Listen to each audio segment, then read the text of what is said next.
just saying that because she's my little sister. She's amazingly pretty with dark blue eyes and black hair. Mom says that comes from our Irish background and maybe a touch of Spanish blood when the Armada got wrecked back in 1588. Whatever. She's also bright with a great sense of humor. When Mom brought her home from the hospital, I was 6 years old. I remember holding the tiny bundle in my arms, terrified of dropping her. Then she opened her eyes and looked up at me. Talk about bonding. I was hooked for life. So now it's close to her 8th birthday, and I'm hunting for that special gift. Something that will clearly say, yes, this is for Cindy.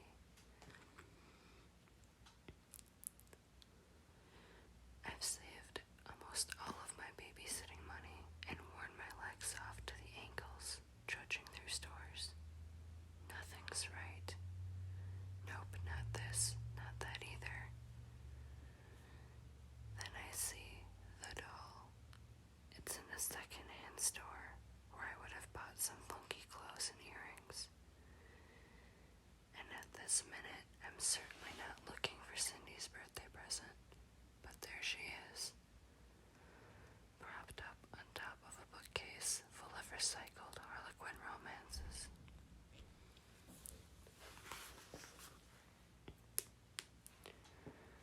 Her legs dangled limply over the top shelf, her clothes dirty and torn, her china face filthy. Little orphan Annie, I think, but maybe she's not a doll to play with, I realize, but that's okay. Cindy doesn't play with dolls, she collects them. They sit in a row on a shelf in her bedroom. A Spanish dancer, a Dutch doll, baby dolls, and grown-up dolls.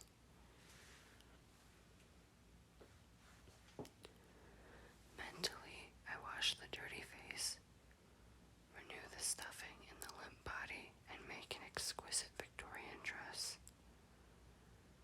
Resurrected in my mind, the doll already seems less abandoned. I wander around the store, picking up a pair of earrings, holding a t-shirt.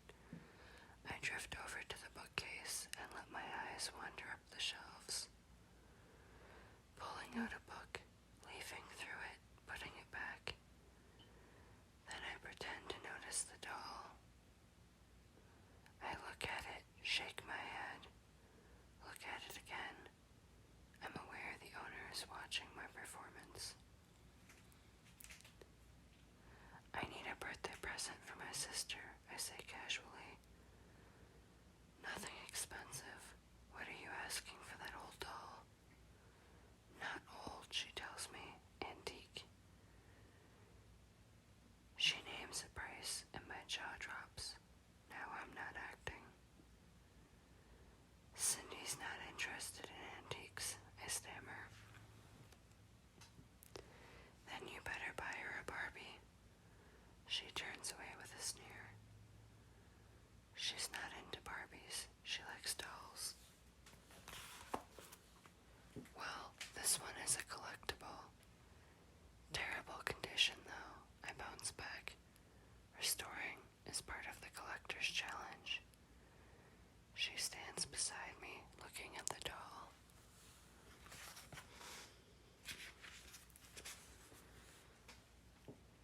The bargaining goes on for a while.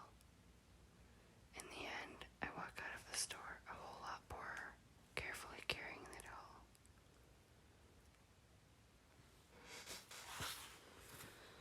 For the next couple of weeks, I work on it in my spare time, which isn't a lot since I babysit Cindy most of the day while Mom sleeps.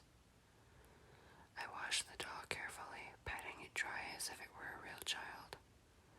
I shampoo and set the hair and mend the torn places in the body, carefully tucking in new stuffing.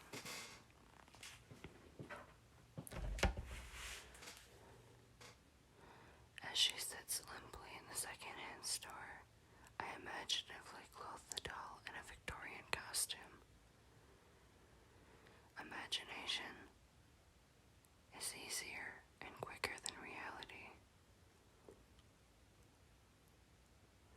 Her hair hasn't responded too well to the shampoo, and I can't tame the frizzies, so I make a flowy hat to quench them. With a pearl-headed pin left over from a corsage to hold the hat in place, she looks fantastic. Practically a living, breathing Victorian young lady. Cindy's face, when she unfolds the tissue wrapping and sees my creation, makes the trouble and dollars spent totally worthwhile. Oh, she says. She takes a deep breath. Oh, Trish, is it really mine? Absolutely, all yours. Happy birthday. We hug. She lifts the doll from its nest of paper and hugs it too. Then she exclaims, ouch, and puts a hand to her cheek. She takes her hand away and I can see a red scratch. Cindy, I'm so sorry, that darn hat pin. It's okay, Cindy says, but her lip trembles. Mom hurries to bathe her face with a cool wet cloth, and I find a bead to push over the pointy end of the pin. Cindy is all smiles again. What are you going to call her? Mom asks. Her name is Sophie, Cindy says formally, as if the doll has already been named. Pretty. What made you think of that? Cindy stares. It's her name. I look at the doll cradled in Cindy's arms, and I see a smear of blood on one cheek. It makes her look raffish, like a child wearing her mother's blush. I take the damp cloth and wipe the stain off the smooth china cheek. The dark blue eyes look blankly into mine. With a jolt, I realize Sophie looks very like Cindy. The same impossibly dark blue eyes, the same black wavy hair. We all troop upstairs to install Sophie in pride of place in the very middle of the doll shelf. Mom remembers a useless little lace cushion she brought at a church bazaar, and upon this Sophie sits, her back propped against the wall, her hands folded neatly in her lap. There, she looks like a queen. Cindy backs away, her face beaming. Then we go downstairs to get ready for the party. 6 of her friends invited for a trip to the water park, and cake and ice cream at the mall. By the time her 6 friends have been delivered safely back to their parents, Mom has to get ready for work, night shift at the local hospital. I shoo Cindy into her bath and bed and collapse myself. Small kids are tiring, especially when they've OD'd on water slides and cake.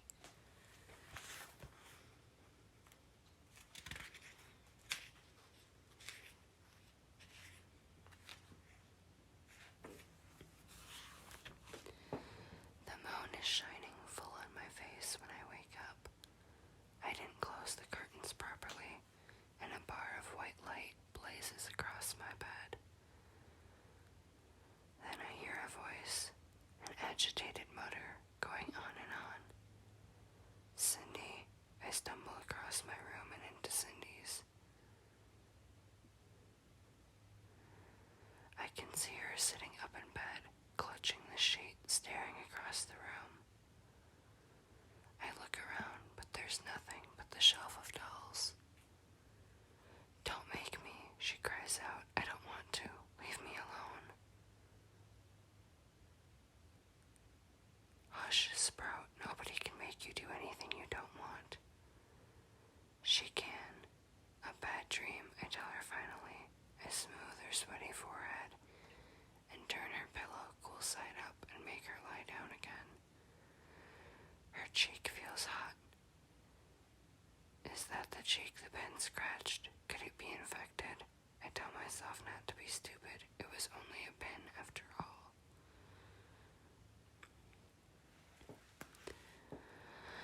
I had a funny dream, Cindy says over breakfast. What about? I ask. She shrugs. I don't remember. A horrid voice going on and on. If it happens again, tell it to go away. Tell it you don't have to listen. Okay, can I have another pancake? Another pancake? What? Mom says. With maple syrup, Cindy chuckles. It's a family joke she never tires of. Maple syrup, please, she adds.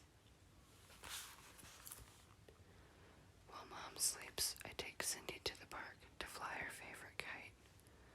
We eat lunch at McDonald's, and later, when Mom is awake, she plays snakes and ladders with Cindy, while I make macaroni and cheese for supper.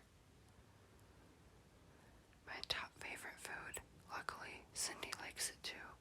Mom doesn't complain and has an extra helping of salad. Go away, I don't have to listen. Cindy's voice penetrates my dreams. Good for her, I think sleepily. Just before I drift off again, I hear a sound like a soft crash. Then I'm out of it until morning.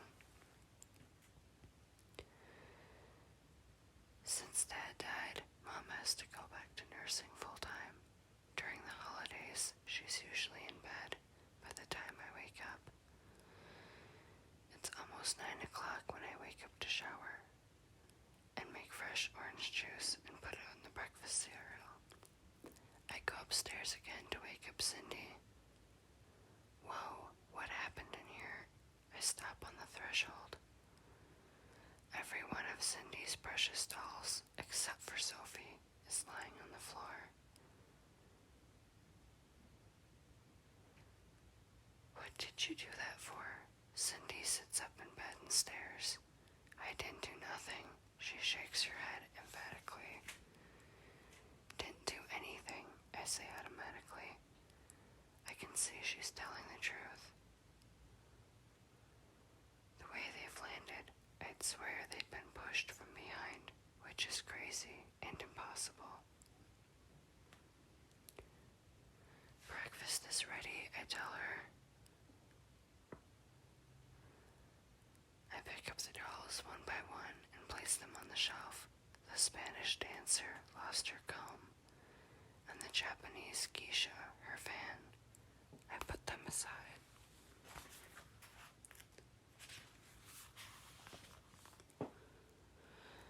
I must try to glue them back together later, I tell myself. I find I'm avoiding Sophie's blank blue stare as I arrange the dolls on either side. No bad dreams, I hope, I say lightly. Nope, I did what you said. I told her I didn't have to listen.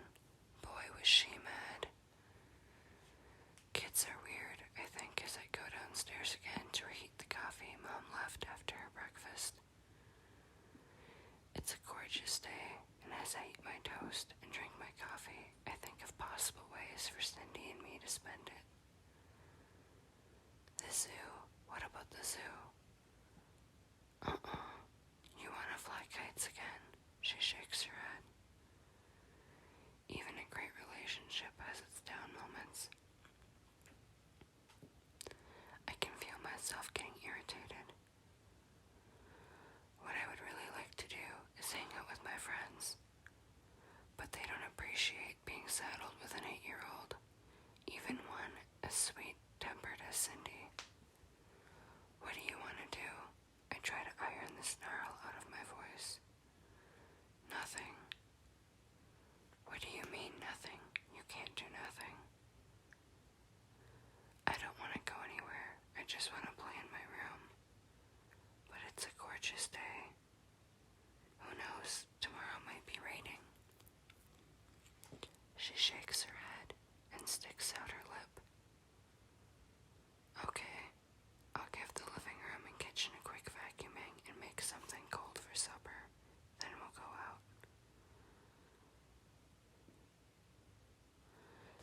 pushes aside her cereal and runs from the room.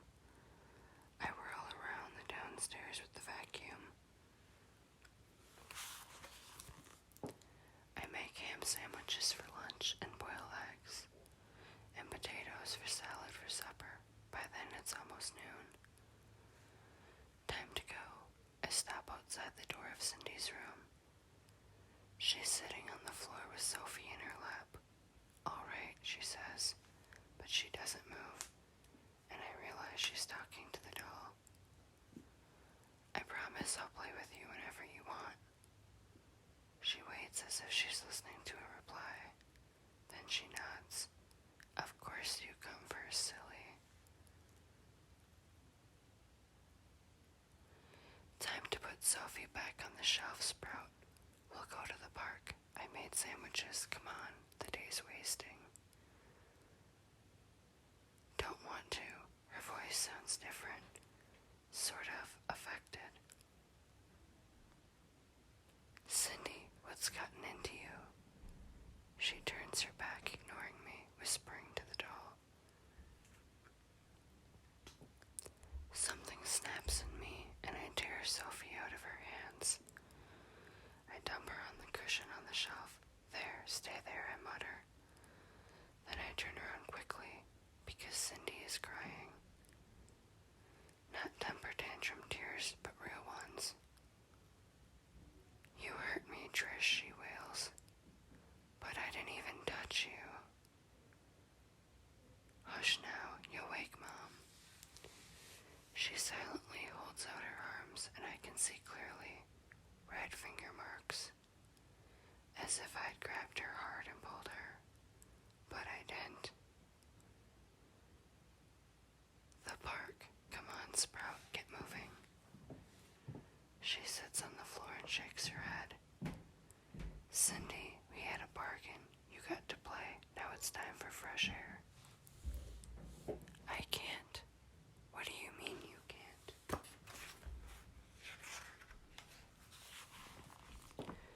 She won't let me. I don't have to ask who she is.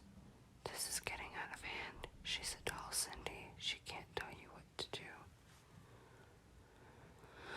"Look, we'll take Sophie with us to the park in your wagon, okay?" The tears stop. It is as if Cindy is listening, but not to me. Then she nods. "Okay."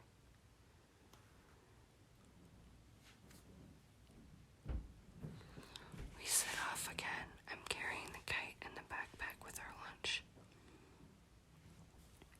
Cindy pulls the wagon with Sophie. I feel uneasily that she doesn't approve of my compromise. Stupid, I tell myself. She's only a doll. I find us a shady spot under a cottonwood and get the kite started before giving the string to Cindy. I relax. Then she stumbles and falls, both her hands going out in front of her. I run to pick her up. She's not hurt, and I can't imagine what she stumbled over. The grass is totally smooth. "Bad luck about your kite," I say. "Maybe we can find another like it." I know it's her favorite, a green pterodactyl. She doesn't seem to care. "I'm sorry," I hear her say. "I do love you best of all." We eat lunch, and for the rest of the afternoon, Cindy plays with Sophie. It's like listening to one half of a telephone conversation. It gets hotter, and great castles of cumulus are beginning to pile up around the horizon.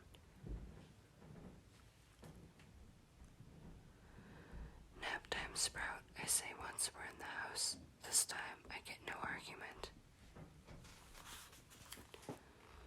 Later, I peek into her room and see them both laying on the bed. Cindy's sound asleep.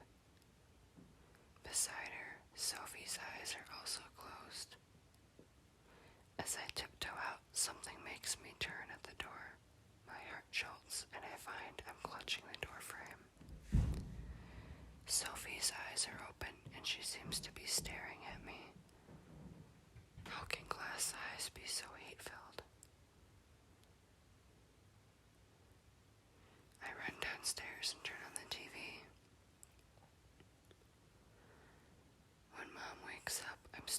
the screen, watching some dumb soap opera.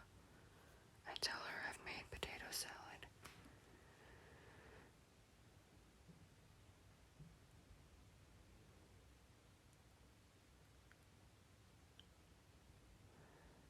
I don't know how I'd manage without you, Trish. She hesitates. Is it too much for you, babysitting Cindy all summer? I could probably afford to hire a housekeeper. I stare. What prop that on, Mom? I'm fine.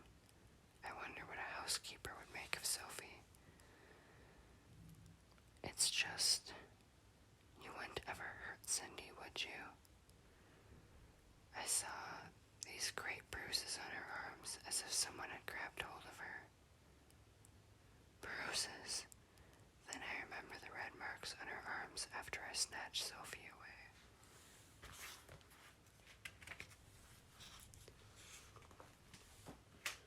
It's like her doll and her had magically transferred. No way, but what else could I say?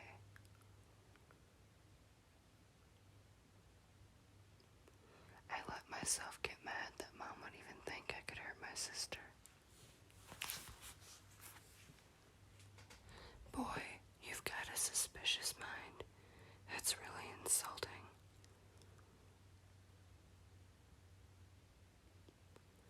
So Mom apologizes, and that's it. But it makes me think more than I've allowed myself to think. The bruises magically transferred. How could that possibly be? At supper time, Cindy's still asleep, and I have to wake her. The thunder clouds are really piling up now, and the sky is a dirty yellow-gray look. Cindy plays in her room, and I let her. But I insist on regular bedtime. She doesn't seem to mind. I'm still up when the voices start. Voices? Nonsense. There's only Cindy up there. I run upstairs, accompanied by a flashlight. You have to play as long as I want you to. No, you're not tired. Wake up, I tell you, wake up. I turn on the light. Cindy is sitting up in bed, Sophie in her lap. Her cheeks are flushed and wet, her hair tangled. Her eyes are full of despair. Trish, I'm so sleepy and she won't leave me alone. Give her to me, I say, and gently, oh so gently, lift Sophie from her lap. Lie down, Sprout. Don't go, she whispers. Looking past me at the doll shelf. I won't. Trish, I've got a secret. What is it? She leans against me as I sit beside her on the bed.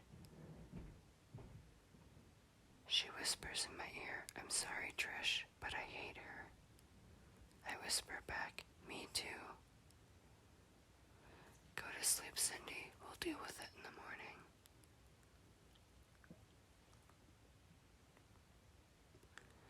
She's asleep, and I lie beside her, staring at the ceiling. Now and then, a flash of lightning illuminates the room. I must have fallen asleep because a sudden crash of thunder jolts me awake, and I realize Cindy is no longer beside me. She's on the floor with Sophie in her lap, and now I can hear two voices. You're my friend. You've got to play with me. Now smarten up and play properly. I can't, Sophie. I'm so tired. I want to go to bed. No, you don't. I'm in charge, you know. I tell you what to do. The voice is sharp. I can feel it like a splinter under my skin. Without thinking, I jump off the bed and snatch the doll from Cindy's arms. Stop this now. Leave her alone, I scream. I can throw you in the garbage. Then, as I look past the blank face, the hard blue eyes, I see Cindy. She's sitting on the floor, but she is being shaken